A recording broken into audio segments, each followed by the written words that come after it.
Bonjour, donc nous sommes toujours vendredi 6 février 2015. Donc ce matin j'ai fait une vidéo, donc c'était la 7e, donc là c'est la 8e. J'avais pas du tout prévu de faire de vidéo et en fin de compte j'ai reçu des questions. Et c'est vrai, je donne pas beaucoup d'explications sur les stages. Donc Marcel et René me posent la question suivante. Qu'est-ce que vos stages ont de spéciaux? Qu'est-ce qu'ils ont de différent des stages des autres chiants ou des autres professeurs, on va dire, d'arts martiaux? Marcel, donc si je viens, qu'est-ce que ça va m'apporter? Je fais déjà du Wing Chun, du JJB, donc je pense que c'est du Jiu-Jitsu brésilien, et j'ai fait du Krav Maga. Bon, quelle est la différence avec les autres stages? Je ne sais pas comment ça se passe dans les autres stages, ça fait très longtemps que j'en ai pas fait. Maintenant, si tu penses qu'on va faire 2 heures d'entraînement avec un quart d'heure de pause pour prendre un petit coca, une petite clope, une petite barre chocolatée aux nanoparticules, histoire de se booster, je pense pas, non. C'est très convivial déjà quand on fait des stages. Donc là on parle du stage de Valence, hein, du 28 février au 1er mars, donc c'est un samedi et dimanche. Donc c'est très convivial dans le sens où il faut qu'il y ait quand même une certaine communion entre les stagiaires, hein. Il faut qu'on soit d'accord dès le départ, on vient vraiment pour... en dehors des peurs, on ne vient pas pour apprendre 3 techniques de plus qui nous rendront invincibles.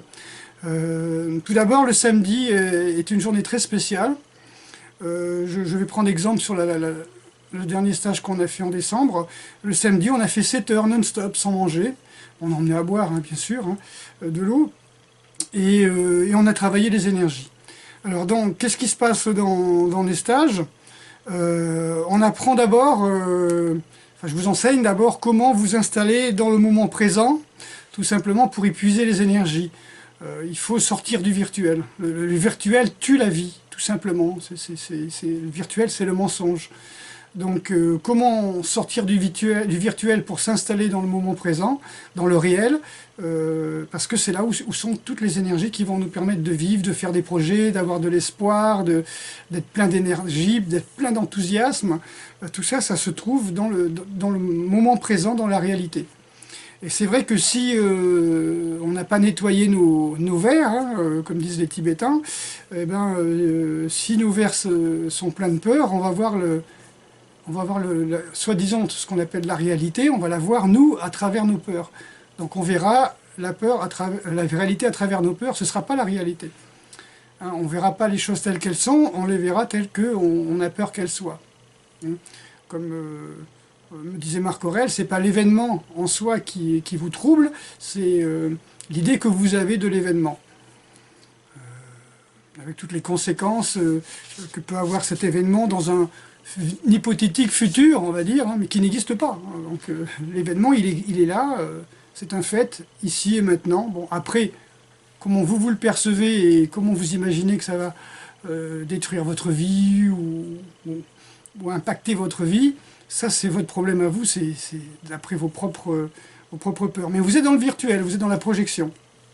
Voilà. Seul le présent existe, la projection, c'est comme les souvenirs, hein, c'est ça. Voilà, c'est faux. À savoir qu'un enfant de 5 ans qui perçoit un événement, il a une émotion très forte sur cet événement. Généralement, on se souvient de ce qui nous a beaucoup marqué. Et 30 ans après, vous pensez encore comme un enfant de 5 ans et avez les mêmes émotions. Alors que si vous réfléchissez comme un adulte en disant c'est vrai, ça m'a fait vraiment peur, mais en fin de compte, c'était juste un chien qui aboyait, quoi. Maintenant, est-ce qu'il faut 30 ans après avoir encore peur des chiens? Donc un enfant de 5 ans qui a peur des chiens parce qu'il a été surpris, il a vu un chien à la hauteur de sa tête aboyer, et ça l'a marqué, est-ce qu'il faut garder cette peur toute sa vie? Oui. Donc il faut savoir comment on dit poser les valises, ça veut dire ce dont vous avez eu besoin quand vous étiez enfant, vous n'en avez peut-être plus besoin maintenant, et les peurs, les craintes, les angoisses d'un enfant ne doivent plus être les vôtres. Voilà. Donc, comment ça se passe dans les autres stages, je ne sais pas du tout comment ça se passe dans un stage du Jiu-Jitsu. De toute façon, nous, on ne va pas transpirer le samedi. Hein, on vient en basket à talons plats, c'est mieux. Hein. On vient en tenue de sport. Si vous avez un zafou, un coussin de méditation, c'est mieux pour pouvoir faire la pause méditative. Si vous avez un duvet roulé en boule, ça va aller très bien, des couvertures, etc. Rouler en boule pour vous asseoir, c'est juste pour surélever le bassin. C'est pas une question de tradition ou de dire il faut faire comme ça, c'est un rituel, tout simplement pour pouvoir bien avoir la colonne vertébrale quelle est sa bonne courbure, il faut être en antéversion, donc il faut que le bassin soit cambré. Ce que cassent tous les canapés, les sièges de voiture, voilà. Donc 10 heures dans un canapé, c'est 10 heures avec une colonne vertébrale qui n'est pas mise dans sa posture normale. Donc on apprendra, une fois qu'on aura appris à concentrer les énergies, d'abord à s'installer dans le présent, à concentrer ses énergies, on apprendra à les faire circuler, c'est-à-dire à les fluidifier pour mieux les faire circuler. Après on se reconcentrera sur les énergies pour en accueillir encore plus, donc c'est une étape supérieure. On refera bouger ces énergies par des exercices, tout ça, mais sans l'émotion. On fera des exercices justement dans la non-peur. On pratiquera des exercices dans la non-peur. Et vous verrez qu'une esquive face à un sabre, c'est beaucoup plus viable dans la non-peur.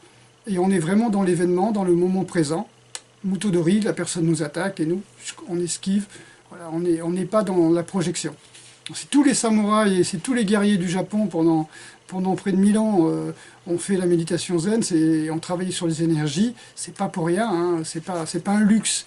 Le problème, c'est en France, certaines fédérations, comme je dis, ultra laïques, on va dire, hein, fédérations sportives bien sûr, ont totalement obturé en fin de compte le côté méditatif. Ils ont voulu enlever ça, ça faisait secte, ça faisait religieux, etc. Là, bah oui, mais en fin de compte, c'est plus des budos alors. Dans ce cas-là, il faut appeler ça, je sais pas, il faut trouver un mot, c'est pas vraiment un sport, c'est une technique de combat. Mais voilà. Donc énergétisation, concentration des énergies, fluidification, travail technique avec ces énergies. Ça c'est pour le samedi. Pour le dimanche, ce sera le matin, on travaillera par exemple encore un petit travail de fluidification des énergies, on le fera ça sous forme d'échauffement. Et ensuite, vous allez voir en plus, c'est que ceux qui auront travaillé pendant 7 heures le travail des énergies, ça va durer une semaine, hein, cette fluidification des énergies et ce bien-être. Donc pendant une semaine, vous aurez les pieds qui vont bien toucher le sol, hein, vous serez bien ancré, et tout ce travail d'ancrage de Haragei, de Kyajutsu, de Yayamakiko, les 5 tibétains, il y a plein d'autres énergies qu'on travaillera, Chongli, Shaolin Chongli, enfin, tous ces exercices, voilà, ça c'est important. Et vous inquiétez pas pour le fait de ne pas manger pendant une journée, on se nourrit normalement d'énergie, donc là on va en faire. Alors n'hésitez pas, si vous avez faim, emmenez des bananes, des jus de fruits, choses comme ça. Moi j'ai pas mangé aujourd'hui, il est 20h30 et je suis toujours là. Hein, donc, et on est en plein hiver, et il fait 12 degrés dans la maison, voilà. Donc ça, ce sera pour le matin. Là, ensuite, on enchaînera par le Hanbu Jutsu. Donc si vous avez un bâton manche à balai, peut-être plus solide que manche à balai, mais bon, environ 1 mètre pour les plus grands. Sinon, pour ceux qui font dans 1m70, un bâton de 90 cm suffit. Si vous avez aussi en plus un bâton en mousse, hein, c'est-à-dire c'est un bâton plus de la mousse de radiateur, d'isolation par-dessus, plus du gros scotch armé, ce qu'on appelle le scotch armé, un scotch assez solide, c'est parfait. Voilà, parce qu'il y a des techniques, ce serait bien aussi de pouvoir faire quelques frappes pour bien expliquer, si vraiment on va un petit peu plus dans la technique, l'effet réel que ça peut avoir. Et puis ensuite, comment dirais-je, l'après-midi, on fera des techniques de self-défense. Donc, comme j'enseigne la self-défense, c'est-à-dire ce que Maître Hatsumi m'a montré en expliquant le soir, comme ça, après les cours à Tokyo, il me disait vous êtes seul? Ok, comme. Et puis, je montais dans son minibus, hein, donc, je discutais pendant toute la route. Ensuite, on arrivait chez lui, à Noda, et là, jusqu'à 3h du matin, on discutait sur comment Takamatsu avait on va dire, sauvé sa vie, s'était sorti de situations assez tragiques.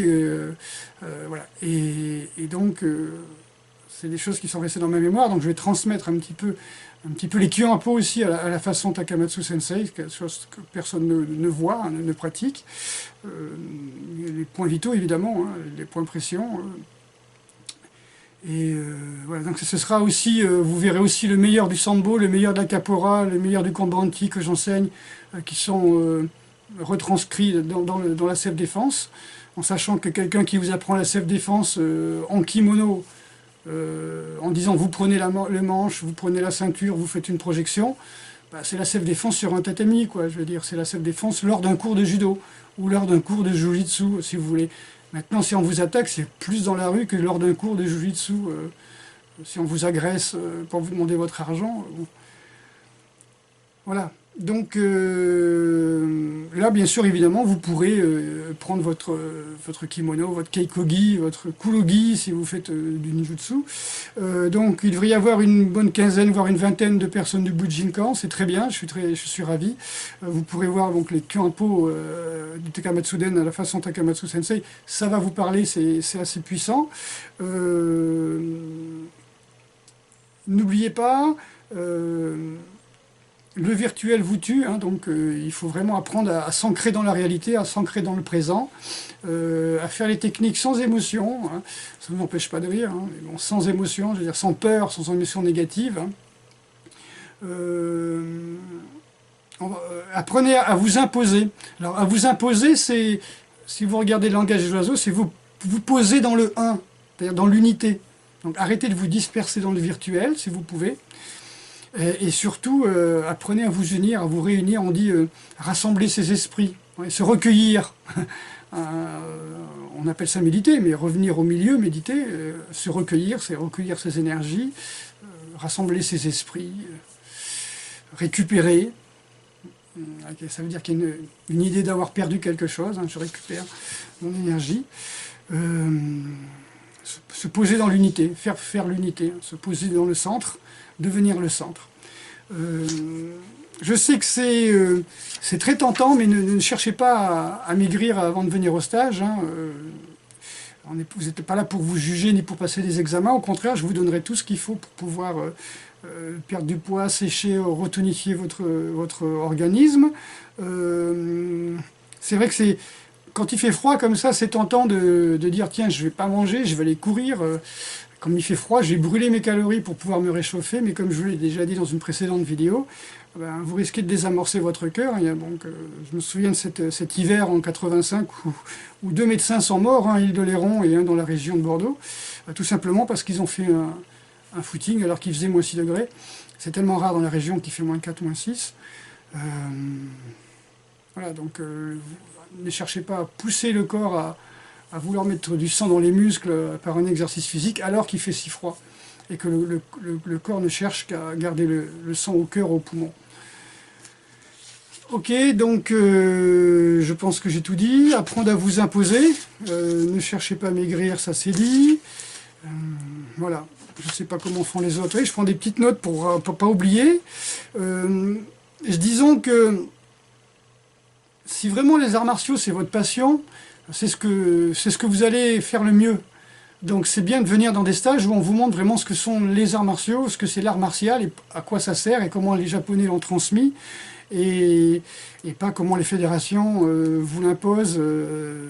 Parce que les fédérations, au fur et à mesure, les années, on peut commencer dans les années 20 ou 30, hein, voire 50 des arts martiaux, voire 70 avec le karaté, ça déforme totalement. Hein. Moi, je me souviens d'un programme technique de la FFKMA qu'on m'a passé. Le gars avait fait un mémoire où il disait que le karaté est né par un gars qui balançait des kiaïs, enfin, je vous ai déjà dit, hein, et qui faisait tomber les hérons qui étaient posés sur les branches d'arbres et puis qui tuait un tigre à main nue, quoi. Comme je l'ai expliqué, ça c'était pif poche, un pif gadget, plutôt pif gadget, Docteur Justice. On avait le même âge, donc on avait lu les mêmes BD, mais bon, mettre ça dans un mémoire pour un poste de de dirigeant fédéral, je crois, ou régional. Franchement, déconne, c'est n'importe quoi. Mais bon, si vous faites ce que vous aimez et que je viens et que je vous montre les vraies techniques pour vraiment vous ancrer et vraiment faire ce qu'il faut et aller dans la bonne direction, vous allez voir, non seulement vous ferez ce que vous aimez, mais ce seront les vraies choses, ce seront les bonnes choses. Vous n'allez pas vous fourvoyer, vous verrez. Et comment vous allez voir que c'est des bonnes choses et les vraies choses que vous travaillerez, que c'est vraiment l'art martial, c'est vraiment ça que vous aimez, c'est que vous allez rayonner, tout simplement. Les gens vont vous voir transformer, ils vont vous dire « Waouh !» tu es plus sûr de toi, je te sens bien ancré au sol. Alors, les gens ils vont vouloir lutter avec vous, ils n'arriveront pas à vous faire bouger, vous arrivez à anticiper, à deviner l'attaque de la personne en face de vous si vous faites du combat. Tout ça, c'est naturel, ce sont des choses naturelles qui se développent quand vous vivez dans le moment présent. Le plus longtemps possible, hein, dans le moment présent. Il faut investir, on va dire, votre temps et votre argent dans des choses qui vont vous faire grandir, qui vont vous permettre de vous révéler à vous-même. Et c'est plus intéressant que d'acheter une arme parce que vous avez peur. Hein. Je rebondis sur la vidéo 6. Hein. Arrêtez d'avoir peur. Si vous arrêtez d'avoir peur, c'est fantastique. Vous apprenez à vous accepter, à accepter les autres. Vous ne cherchez pas à devenir plus musclé, plus rapide, plus fort. Voilà. Donc, acceptez-vous tel que vous êtes, révélez-vous, suivez votre karma, votre voie. C'est très intéressant. Pour ça, déjà, il faut accepter le moment présent, accepter la vie telle qu'elle est. Et la méditation, avec le travail des énergies, le permet. C'est le travail qu'on fera le samedi 28 février, dans 3 semaines. Changer, c'est passer du potentiel au réel, c'est pour ça que je vous dis le potentiel, le virtuel vous tue. Hein. Donc passer du virtuel, du potentiel, de l'imaginaire à vraiment la réalité telle qu'elle est, sans émotion, c'est extraordinaire. Pour ça, il faut sortir au départ de la zone de confort. Hein. Et la zone de confort, c'est aussi, ça peut être la zone dans laquelle vous êtes installé comme une victime. Vous victimisez, les choses, la vie va mal, c'est pas de votre faute, ce sont toujours les autres, etc. Cette victimisation, c'est une zone de confort où vous pleurez, vous attirez les gens vers vous par vos plaintes, etc. Il faut dire que les gens, ça les... Hein, bon, ils vous le disent pas, mais à mon avis, ça doit quand même leur taper sur le ciboulot. Donc plutôt, ils préféraient voir quelqu'un de positif, voilà, qui puisse les aider à leur tour. Hein. Donc sortez de cette zone de confort, quelle qu'elle soit, pour évoluer, pour vous développer. Voilà. Pour vous révéler, il faut déjà bien vous ancrer dans le présent, épuiser toutes les énergies possibles imaginables. Et puis voilà, c'est comme si vous avez une plante dans un pot de fleurs et puis que vous arrosez à côté du pot de fleurs, la plante elle va pas beaucoup pousser. Alors que si vous arrosez bien dans la plante, dans le pot de fleurs, là c'est bien, l'énergie est là, l'eau est là, la plante va pouvoir pousser. Bah, c'est pareil, si vos énergies sont tout le temps dans le potentiel, tout le temps dans le virtuel, eh ben, c'est pas leur place. La place des énergies, c'est vers l'unité, vers l'ici et maintenant, etc. Hein. J'ai déjà écrit dans un post le mot péché, hein, dans la religion du livre.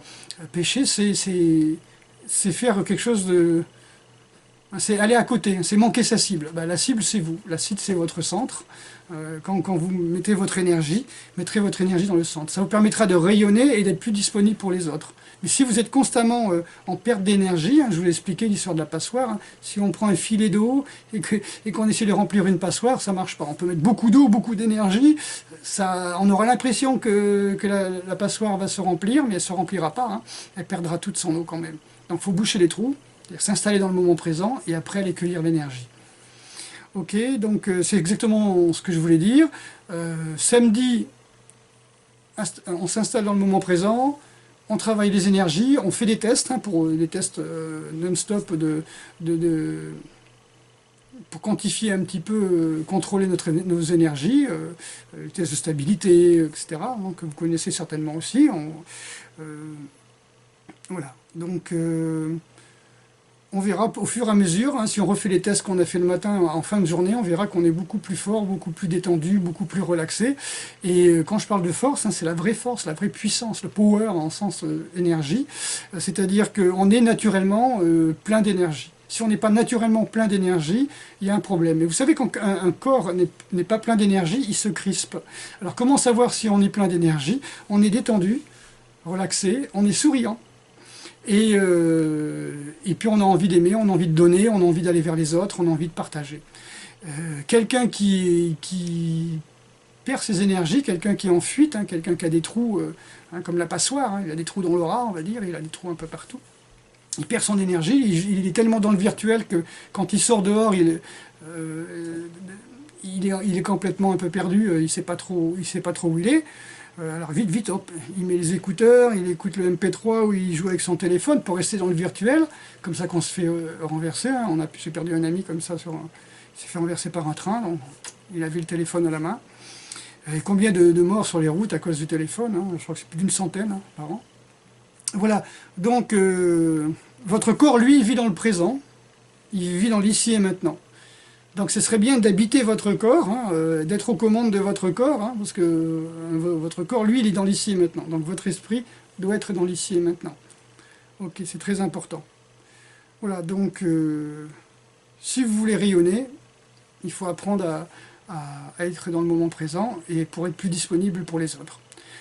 Voilà. Alors l'importance aussi de la méditation, c'est ça vous permet d'enlever vos peurs, d'enlever vos émotions négatives et peut-être, avec la pratique, hein, j'ai eu l'exemple dans plein d'élèves, hein, se révèle à vous votre véritable karma, votre véritable destin. Et un tel qui était à l'armée est parti devenir boulanger, un autre qui travaillait chez McDo est parti à l'armée.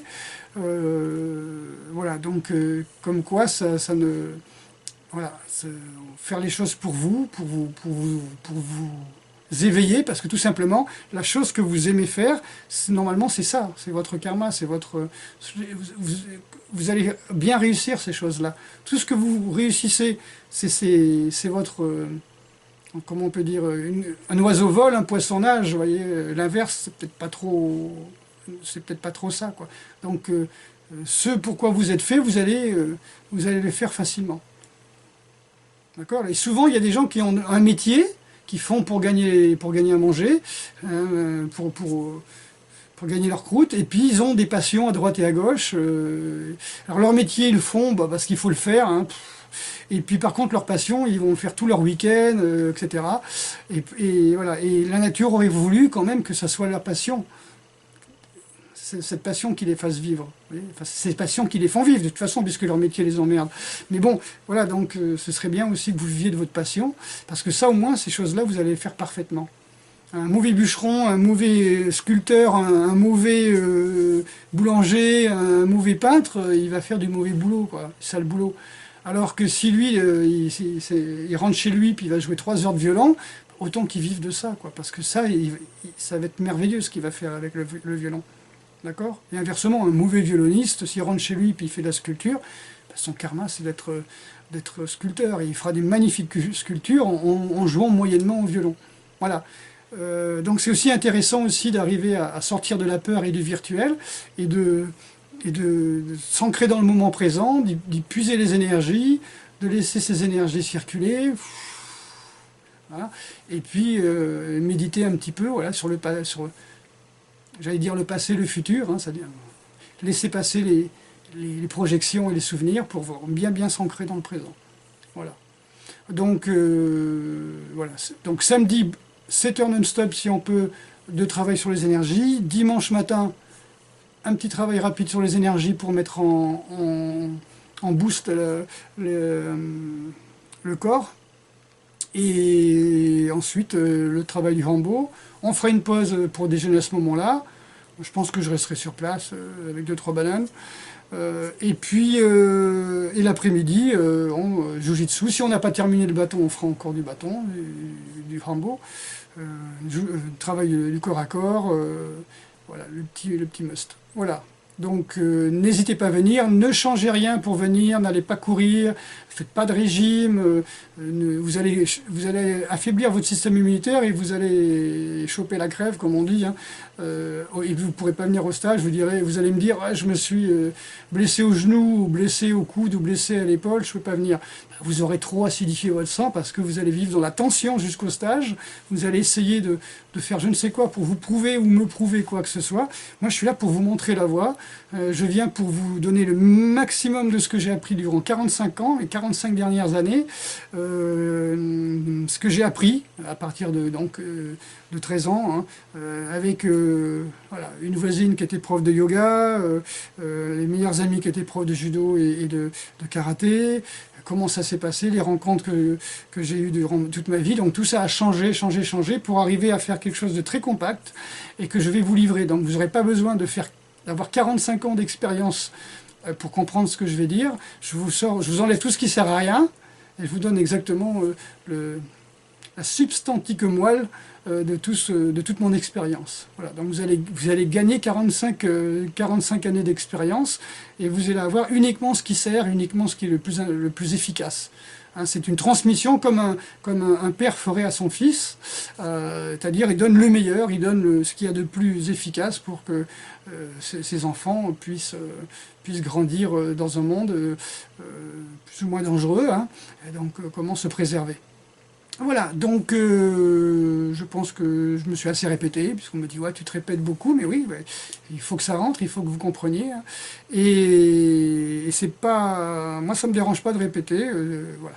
Ok, donc samedi 28 février à Valence, Palais des Sports, et dimanche 1er avril, on travaillera donc 1er mars, pardon, surtout pas le 1er avril, ce serait un poisson d'avril, hein, donc 1er mars, et travail du hambo et travail de la self-défense à main nue. Voilà, si vous avez des couteaux en plastique, en mousse et tout ça, n'hésitez pas aussi à emmener ça. Vous verrez que, voilà, je dis rien, mais vous allez voir que tous les excités du web là, qui balancent des vidéos, voilà, c'est bien, c'est joli, ils se font plaisir et tout, mais vous allez voir, c'est beaucoup plus simple. Voilà. Je dis rien, mais bon, voilà. Vous verrez que 45 ans d'expérience, c'est autre chose qu'un excité de la webcam qui vous balance à 25 ans toute une série de vidéos sur la self-défense. Un système qu'il a inventé. Voilà, ça me fait un peu de peine, quoi. Je vois ça surtout pour les gens qui suivent, hein. Bon, ils sont dans le même move, ils sont dans la même ville, ils sont pas loin, ils aiment bien. Voilà, comme disait Jean Lamar, c'est dommage tous ces petits jeunes qui font des vidéos en inventant des systèmes, alors qu'il existe des systèmes de combat depuis des milliers d'années, voire des centaines d'années, qui sont arrivés jusqu'à nous. Ok, bonne soirée, et bon courage.